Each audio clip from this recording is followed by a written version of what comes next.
Salam əziz müəllimlər, mən Murad müəllim. Bugün sizlərlə 18 iyun 2026-cı il tarixində keçirilmiş sertifikasiya imtahan suallarına baxacağıq. Mümkün qədər müəllimlərdən əldə etdiyim sualları sizlərlə bölüşürəm. Təxmini 39 sual əldə edə bildim. Başlayaq sualların izahına. Deməli, birinci sualda deyir ki, nazik bağırsaqdan çıxan amin turşuları ürəyin ilk olaraq hansı hissəsinə gedər? Təbii ki, nazik bağırsaqdan çıxan amin turşuları bilirik ki, bizim damarlarımıza sorulmuş olacaqdır, bağırsaq yollarından. Və burada bağırsaqdan çıxan damar bilavasitə gələcək qaraciyər, qapı venası ilə qaraciyərə, qaraciyər venası vasitəsilə çıxacaqdır. Qaraciyər venası isə aşağı boş venaya qoşulacaq, aşağı boş vena isə bilavasitə qanı ürəyin sağ qulaqcığına gətirəcəkdir deyəcəyik. Deməli, doğru cavabımız nə oldu? A variantı olmuş oldu. Və bura gələnə qədər ürəyin sol qulaqcığını görməyəcək, yuxarı boş venanı görməyəcək, bağırsaq arteriyasını görməyəcəkdir, qaraciyər arteriyasını yenə də görməyəcəkdir. Daha sonra 2 həşərat növü X olaraq verilibdir, hər hansı bir həşərat növü. Stigmaların maksimum sayı verilib, həşərat orqanlarının hissələrinin sayı, hərəkət orqanlarının, üzr istəyirəm, hissələrinin sayı, ürəkdən çıxan arteriya sayını və fərd sayını bizə veribdir. Deyək ki, mənim bir fərdim olsun, may böcəyi üçün tutaq ki, nəzərə alıram. Bir fərdim, ürəkdən çıxan arteriya yenə də 1 olmuş oldu.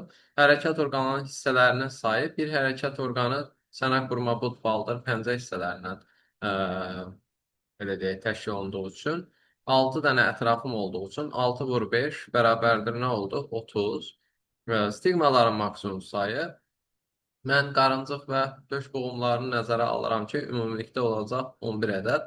Burada birinci döş boğumunda və sonuncu qarıncıq boğumunda stigma olmadığına görə 11 boğumdan ikisini çıxacam. Yerdə qalacaq 9 boğum. 9-u da vuracam. Hər boğumda 2 ədəd stigma olduğuna görə 2-yə bərabərdir. 18 olmuş oldu.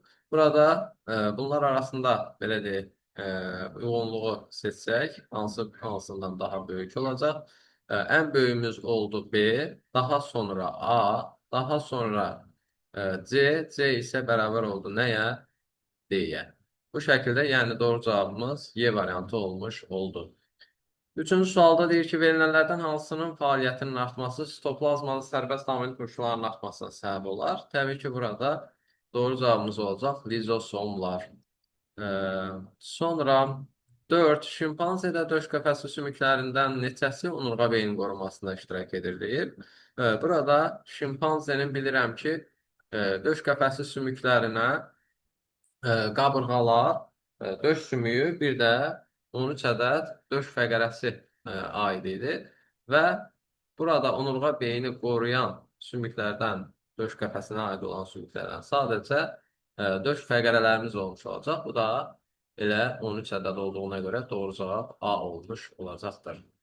Sonra 5-ci sualda deyir, 10 tənəffüs hərəkəti edən quşda oksigenlə zəngin qan ön hava kisələrindən neçə dəfə keçər? Oksigenlə zəngin olmuş qan ön hava kisələrindən keçmədiyinə görə doğru cavabımız elə 0 olmuş olacaqdır. 6. Xromosomun 180 dərəcə çevrilməsi aşağıdakılardan hansına səbəb olar? Təbii ki, burada cavabımız leykoz olmuş olacaqdır. 7. Qurbağanın onurğa sütunu fəqərələrinin sayı n olarsa, onurğa sütunu sümüklərinin sayını necə ifadə etmək olar? Bilirəm ki, onurğa fəqərələri deyəndə sadəcə fəqərə olan hissələri nəzərdə tuturam. Amma onurğa sütunu sümüyü deyəndə bura bir ədəd də quyruq sümüyünü əlavə edəcəm. Əgər ki, fəqərələrin sayına n demişəmsə, bir dənə də quyruq sümüyünün üzərinə gələndə n plus 1 sayda nə olmuş olacaq? Onurğa sütunu sümüklərinin sayı olmuş olacaqdır. 8. Ulotriksin qamçısız sporlarına başlanğıc verən hüceyrənin ontogenezi hansı proseslə başlayıb, hansı proseslə bitər? Təbii ki, qamçısız sporlara başlanğıc verən hüceyrə dediyimiz, yəni ziqotdur. Ziqotun yaranması, ontogenezin başlanması, yəni mayalanma ilə başlayacaq. Bitməsi isə nədir? Ziqotun meyoz bölünmə keçirərək həmin qamçısız sporları əmələ gətirməsi ilə də bitmiş olacaqdır. Demək ki, burada doğru cavabımız D variantı, yəni mayalanma və meyoz olmuş olar. 9. Aşağıdakılardan hansı oksidaşma reduksiya prosesidir? Təbii ki, burada mən həm birləşmə, həm parçalanma reaksiyasını görməliyəm. Bu da nədir? Maddələrin kimyəvi çevrilməsi elə mənim ifadəmi tamamlamış olacaqdır. Sonra 10-cu sualda hansı bitkilərdə çiçək hissələri tam deyil deyir. Burada doğru cavabımız qarğıdalı, günə baxan və nə oldu? Söyüd olmuş oldu. Yəni doğru cavab 1, 2, 5, D variantı. Sonra ribosoma aid verilən ifadələrdən hansı yanlışdır? Yalnız nüvəcikdə sintez olunur ifadəsini yanlış olaraq qəbul edəcəyik. Burada membransız quruluşa malikdir. Bəli. Böyük və kiçik olmaqla iki hissədən ibarətdir. Bəli. Mitoxondri və plastidlərin daxilində də rast gəlinir. Yenə də doğrudur. Bütün aləmin nümayəndələrində rast gəlinir. Yenə də doğru olmuş olacaqdır. 12-ci sual. 12-ci sualda müəllimlərin bəziləri deyirdi ki, orada günəş enerjisi verilmişdir 2 milyon 200 min olaraq. Bəziləri isə bilavasitə produsentin bədəninə düşmüş olan, yəni keçmiş olan enerji miqdarını vermişdir. 220 min, 22 min olaraq, 22 min olaraq bildirmişdilər. Zaten buradan mən bilirəm ki, günəş enerjisi 2 milyon 200 mindirsə, bunun 1%-i bitkinin bədəninə keçəcək. Yəni buradan 2 dənə sıfırı siləcəm. Bunun 1% eləyəcək 22 min. 22 min kimin bədənindədir? Otun. 22 min. İndi baxaq nə deyir? Verilən qida zəncirində minimum enerji itkisi nəzərə alınaraq. Əgər ki, enerji itkisi minimum olsa, keçən enerji nə olub? Maksimum olmuşdur. Buna əsasən hansı canlıların bədəninə keçən enerjilərin fərqi 8 qram zülalın parçalanmasından alınan enerjiyə bərabərdir deyir. 22 minin mən bir canlıdan digər canlıya maksimum enerji keçidini hesablayıramsa, bu nə deməkdir? 22 min böl 100 vur 20 deməkdir. Bu da zaten ilə 5-ə bölmək deməkdir. 22 mini mən 5-ə bölsəm, 22 mini mən 5-ə bölsəm, nə olacaq? 4400 olmuş olacaq. 4400. 4400 otdan çəkirgəyə keçən enerji olmuş olacaq. Sonra nə edərəm? 4400-ün özünü də 5-ə bölərəm. 5-ə bölərəm. Alınar nə qədər? 880. 880 artıq çəkirgədən qurbağaya keçmiş enerji olacaq. 880-i təzədən 5-ə bölsəm, 5-ə böldüyüm zaman alacağıq 176. 176. Burada qurbağadan ilana keçən enerji 176 kilojoule olmuş olacaq. 176-nı 5-ə bölsəm, 176 bölünsün 5. Bu da bərabər olacaq nəyə? 35,2-yə. Tamam. İndi 8 qram zulalın parçalanmasından nə qədər enerji əldə olunar? Baxsaq, görərik ki, 8 vurulsun 1 qram zulalın parçalanması zamanı 17,6 kilojoule idi. Buradan da 140,8 kilojoule əmələ gəldiyini görürük enerji olaraq. Burada hansı, belə deyək, qida zənciri halqalarında olan canlıların bədəninə keçən enerjilərin fərqi 8 qram zulalın parçalanmasından alınan enerjiyə bərabər dediyinə görə 176-dan çıxaram həmin bu 35,2-ni, həqiqətən də 140,8 rəqəmini almış olaram. Deməli, 176 ilanın bədəninə keçən enerji idi.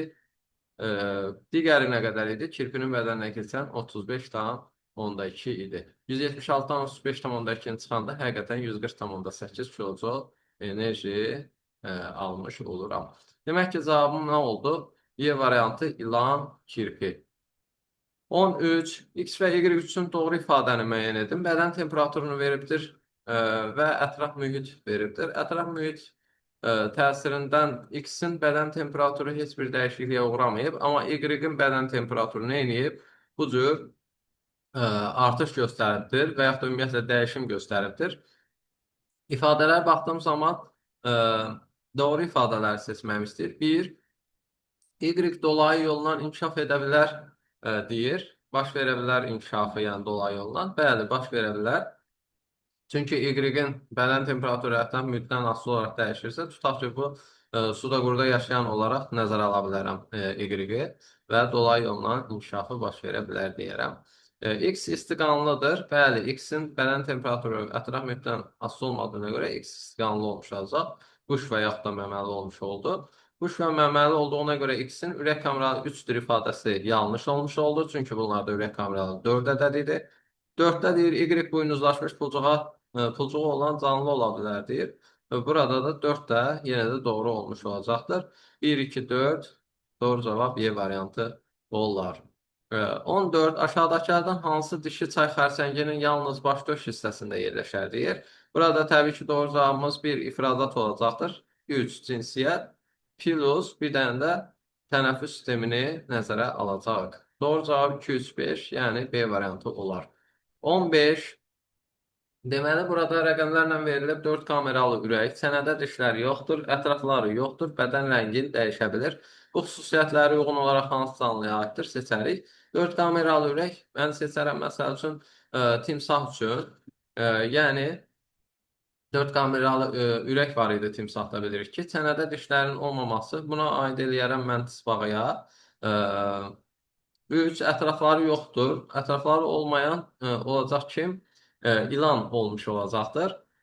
Və bədən rəngini dəyişə bilir. Bu isə buqələmun olmuş olacaq.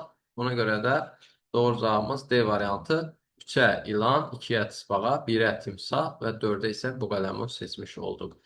Sonra 16 şiviyyət halında ola bilər. Şiviyyət halını bilirəm ki, mən bakteriya, göbələk və yaxud da yosun göbələk təşkil etmiş olacaq. Burada mən nədir? Şiviyyət halında ola bilər. Xloroplast ifadəsini görməyəcəm. Xromoplast ifadəsini görməyəcəm. Deməli, burada xromatofor və fotosintetik membran olaraq qeyd ediblər. Deməli, mən burada yosun və yaxud da bakteriya qeyd etmişdim. Fotosintetik membran dediyimiz xromatoforu biz yosunlarda xromatofor olaraq adlandırırdıq. Belə deyək də, düzünə qalsa. Amma mənə qeyd etdilər ki, burada xromatofor cavabı qeyd olunmuyub. Yəni, doğru cavab fotosintetik membran seçilib. Bir dənə də başqa bir variant qoyulmuşdu burada hansısa. Onu da belə deyək, bildirmədikləri üçün yaza bilmədim. Və yaxud da bəlkə də ola bilsin 2 cavab seçməyi tələb edib. Belə, yəni burada əsas olaraq doğru cavab götürə biləcəyimiz, yəni doğru cavab nə oldu? Fotosintetik membran oldu deyəcəyik.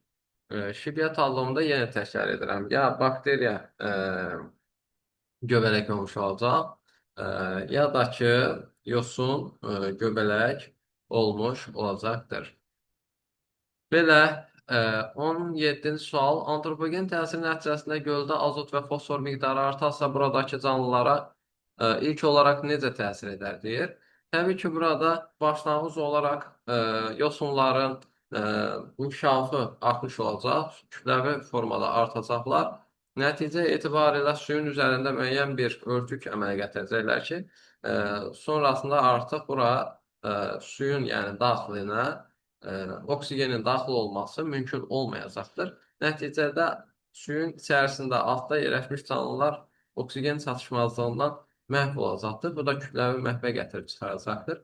Yəni, birinci növbədə baş verən proses elə suda oksigen çatışmazlığına və canlıların kütləvi məhvinə səbəb olar ifadəsini seçəcək.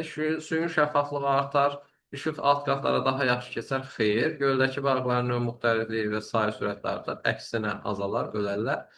D fitoplanktonların və yosunların inkişafı tamamilə dayanar. Xeyr, ilk növbədə bu baş verməyəcəkdir. Əksinə bunların inkişafı artacaq. Y variantında suyun temperaturu kəskin şəkildə aşağı düşər. Xeyr, burada baş verən bütün o çürümə prosesi, yəni orada baş verən canlıların ölməsi filan, sonrasında artıq bunların parçalanması, parçalanma nəticəsində enerji ayrılması, istilik ayrılması, bunlar sonrakı proseslərdir. Yəni, ilk öncə bu formada proseslər baş verməyəcəkdir. Doğru cavabımız A olmuş oldu. 18. Meyozun birinci metafazasında aşağıdakılardan hansı baş verər?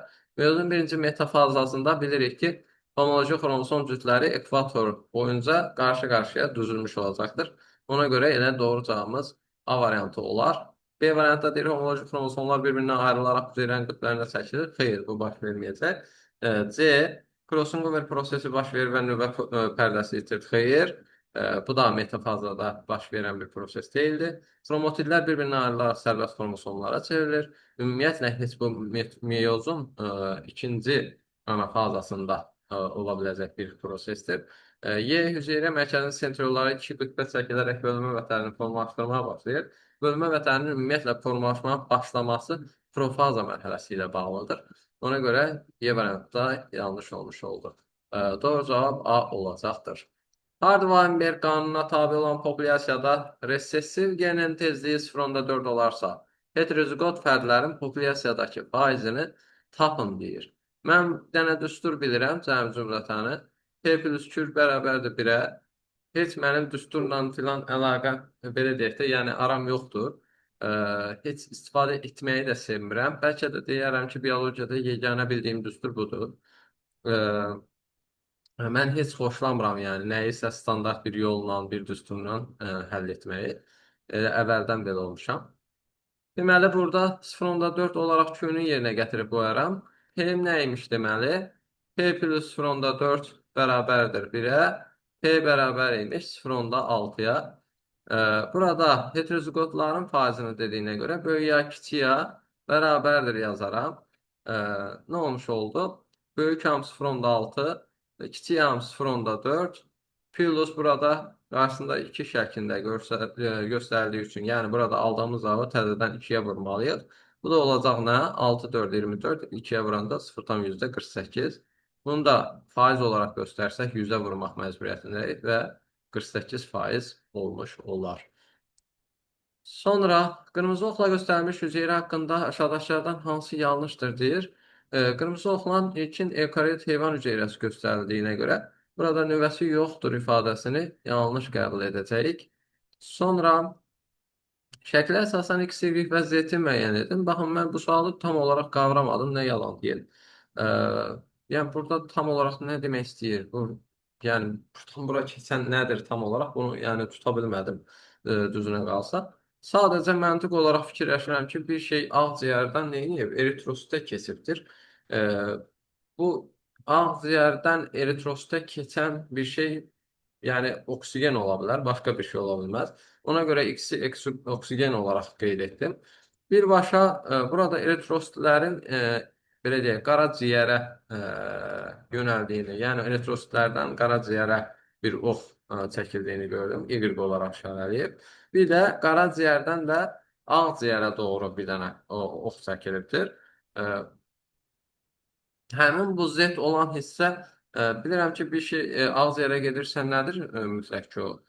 Çox ehtimal bu karbon qazıdır da. Ona görə X-ə mən oksigen kimi baxdığım zaman, oksigen, Z-ə karbon qazı kimi baxdığım zaman, avtomatik Y-ə nə düşürdü? Eritrosit düşürdü. Eritrosit. Aha. Ona görə də doğru cavabı elə C variantındakı kimi Y eritrosit, Z karbon qazı, X oksigen olaraq qəbul etdim. Doğru cavab C variantı olmuş olar. 22. Qrafika əsasən sikllar arasındakı münasibəti müəyyən edin deyir. Ürək döyüntülərini veribdir, fərqli ürək döyüntülərini və aşağıda zaman veribdir. Zamanı da saniyə olaraq nəzərə almamızı istəyibdir. Burada mən sikllar arasındakı münasibəti bilmək üçün nə edirəm? Verilmiş saniyəni döyüntü sayına bölmüş olaram. Məsəl üçün 120-ni bölərəm 100-ə, eləyər nə qədər? 1,2 tutaq ki, 120 bölünsün 100, bərabərdir 1,2, 1,2. Sonra nə edirəm? 60-ı məsəl üçün 75-ə bölərəm. Buradan 60 bölünsün 75 bərabər oldu nə qədər? 0,8. Bir də nə edirəm? 30-u 60-a bölərəm. 30-u 60-a bölən zaman ələcək nə qədər? 0,5 etmiş olacaqdır. 30 bölünsün 60. 30 bölünsün 60. Bu da eləcək 0,5. Demək ki, burada sikl müddəti necə olmuş oldu? Z böyük olmuş oldu. Yəni 1,2 böyük olmuş oldu. Nədən? Növbəti gələn qrafikdən, yəni qırmızı ilə işarələnmiş olan Y-dən, yəni Y. Bu da nə olmuş oldu? Böyük olmuş oldu X-dən. Bu şəkildə doğru cavabımız A variantı olmuş olar deyəcəyik. Sonra 23 tərkibində 600 adenin, 350 timin, 500 guanin, 450 sitozin, 1600 dezoksiriboza, 1700 fosfat olan mühitdə sintez olunacaq DNT molekulu maksimum neçə nukleotiddən təşkil olunur? Bu suallara baxanda elə özüm yadıma düşürəm. Axırıncı səfər sınaq təşkil etmişdim. Hansı ki, həm miqlə qəbul olub sertifikasiyaya hazırlaşan müəllimlər var idi. Hə, onlar üçün sınaq təşkil etmişdim. İndi müəllimələr baxır, deyir ki, ay müəllim deyir, elə bir sualları siz hazırlamışsınız. Hə, belə. Həqiqətən də oxşuyur elə bir. Kimdisə bilmirəm. Ə, Allah biraz insaf versin ona da. İnşallah ki, növbəti imtahanlarda bu cür necə deyirlər, necə gəldi, alışıq, dolaşıq, qarışıq suallar görmərik. Deməli, 23-cü sualda deməli verilənlərə əsasən nədir? DNT molekulunda maksimum neçə nukleotiddən təşkil olmuş olar? Yəni sintez olunan DNT molekulundan gedir söhbət. Mühitdə də verilmiş nukleotidlər bu qədər idi. Dezoksiribozan 1600, 1700 dənə də fosfatın var idi. Nukleotidlərin üzərindən getdiyim zaman mən minimum miqdarından başlayacağam ki, biri digərini neyləmiş olsun, tamamlaya bilsin. 350 timinin varsa, 350 dənə də nəyim var? Adenim var. Burada guanin və sitozinin minimumuna baxıram. 450 sitozinim varsa, nə olmuş oldu? 450 dənə də guaninim olmuş oldu. Və bunların sayını topladığım zaman 350, 350, 700, 450, 450, 900. 700 üstünə gəl 900, eləyir nə qədər? 1600.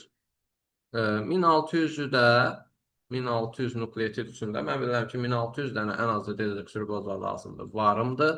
1600 dənə də fosfat lazımdır, bu da varımdır. Deməli, mənim tam şəkildə bu qədər nukleotiddən ibarət olan DNT molekulum sintez oluna bilər deyəcəyik.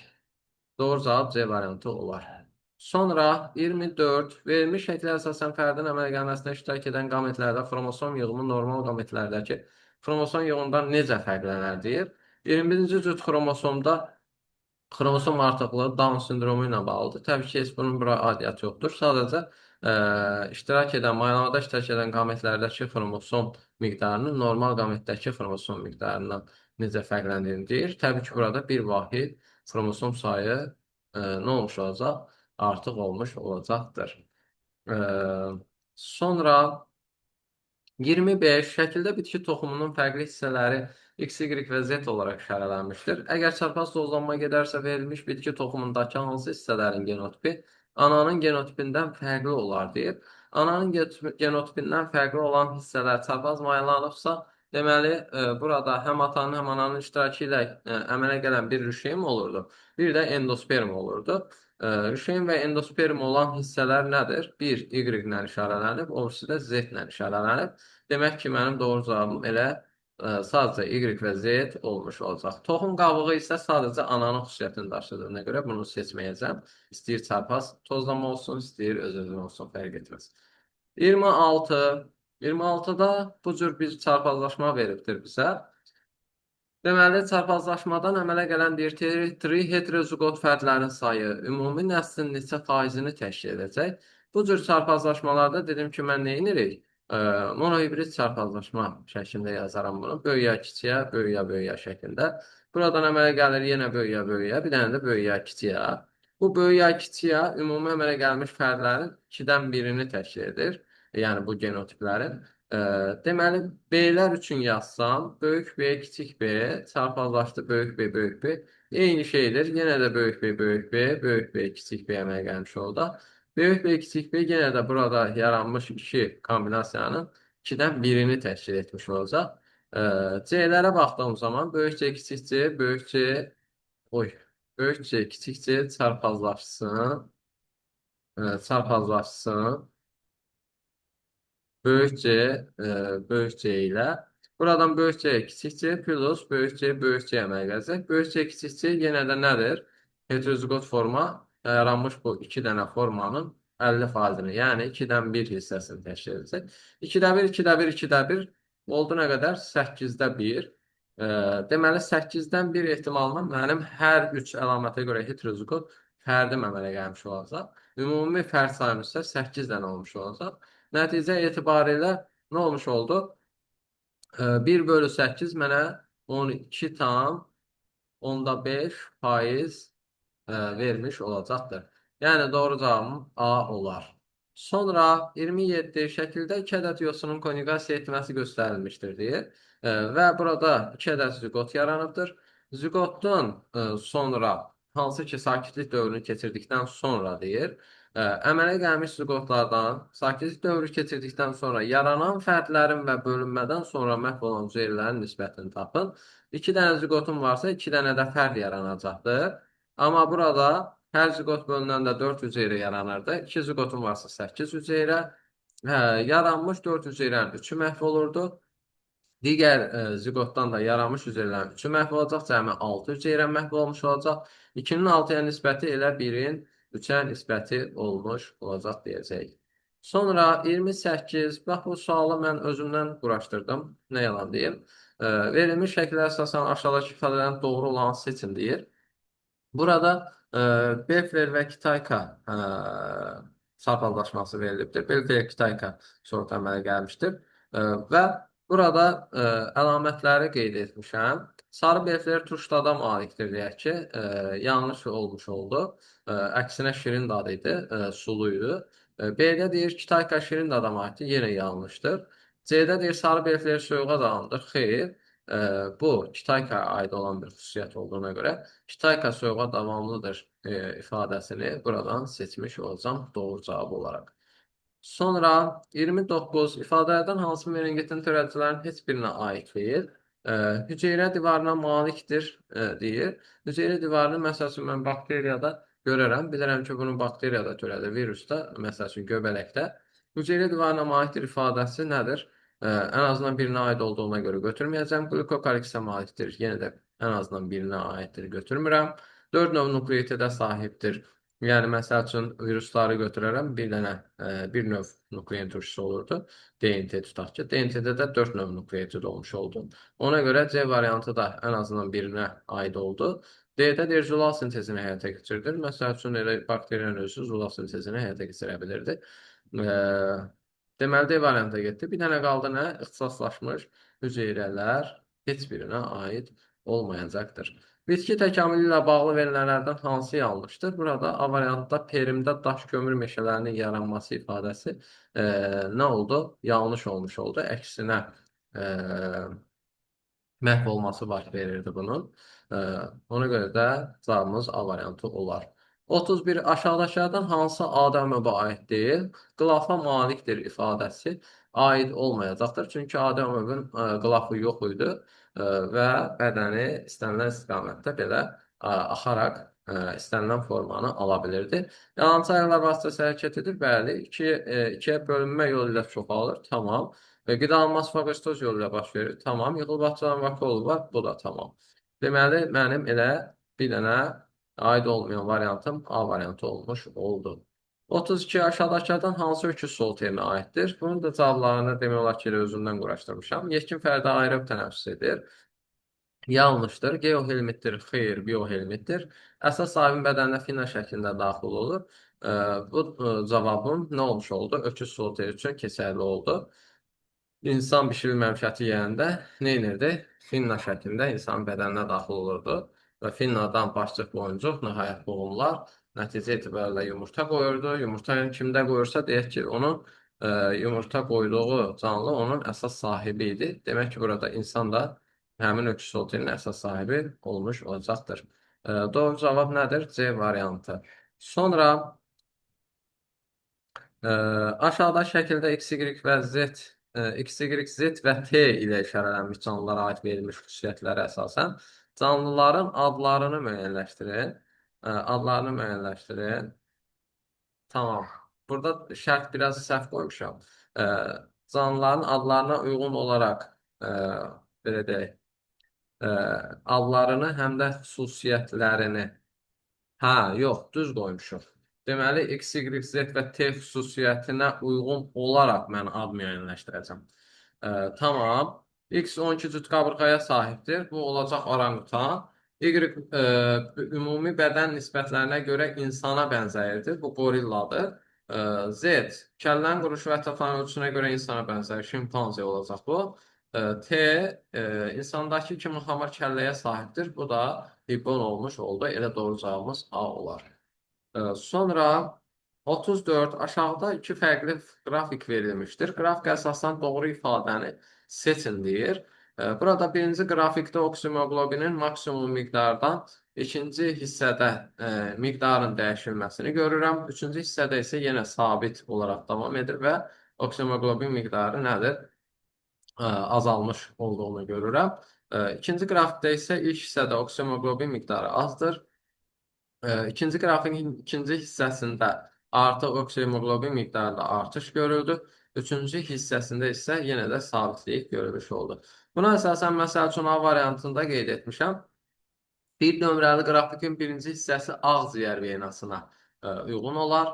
Ağciyər venasında oksimoqlobin miqdarı çox olmuş olar. Oksigenlə zəngin olan qan olmuş olar. İkinci hissə toxuma kapilyalarına aid olacaq. Toxuma kapilyalarında nə olmuş oldu? Özündəki oksigeni vermiş olduğu hüceyrələrə nəhayət bu cür azalmış olacaqdır.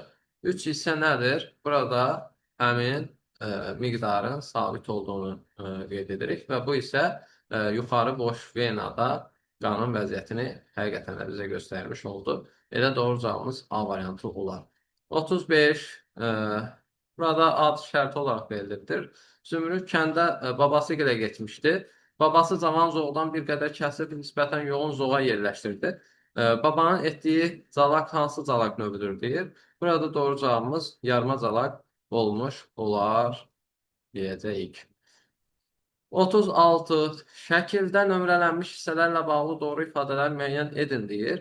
Deməli, burada vəzlər veribdir. Bir sıra müəllimlər burada vəzlərin yerini qarışdırıb. Birinci hipofiz, sonra epifiz olaraq nəzərə alınıbdır.